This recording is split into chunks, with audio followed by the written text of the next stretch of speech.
Maintenant, très rapidement, comment exporter l'overlay pour pouvoir le placer dans le dossier de livraison.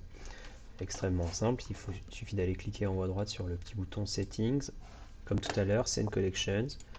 Et donc évidemment, plutôt que d'importer, on va faire Export Overlay File. Ici, je vais venir me mettre sur le bureau. Tuto, overlay. Ça va être un fichier qui s'appelle .overlay. Donc j'enregistre.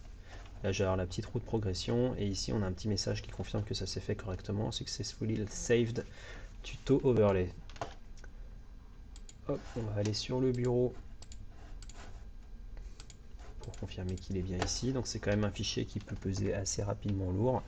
Je vous invite à évidemment parcourir le document de spec qui est très complet et très précis pour permettre d'approcher un poids raisonnable et d'avoir un stream pack qui ne bug pas ou du moins qui ne ralentit pas. Et donc, très important, il faut réimporter cet overlay dans Streamlabs pour s'assurer qu'il fonctionne correctement, qu'il n'y a pas eu de bug à l'export. Pour ça, donc Scene Collections, Import Overlay File, je vais retourner sur le bureau, chercher ce que je viens d'exporter, ouvrir.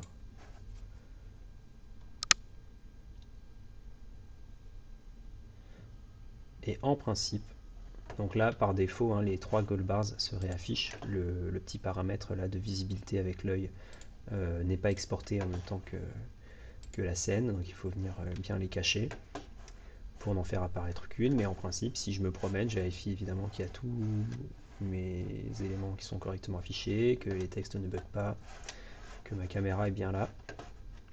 Donc là, on le voit bien, et si je clique sur les autres scènes, le Stinger fonctionne. Là, c'est dans l'état dans lequel on l'a laissé tout à l'heure. Social Panels également. Et évidemment, pré-stream et post-stream.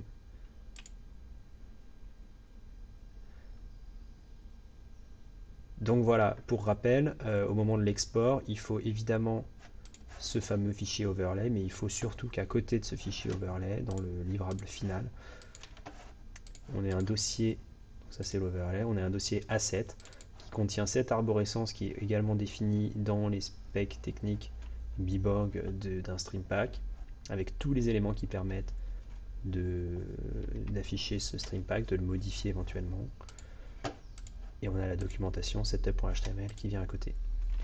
En cas de problème technique, en cas de bug à l'import, en cas d'export qui rate, ou de problème avec les goalbars ou les alertes, il faut absolument se rapprocher du développeur qui est sur le projet, qui va être en capacité d'aller vérifier que tout fonctionne ou pas et de vous aider à résoudre les petits bugs techniques.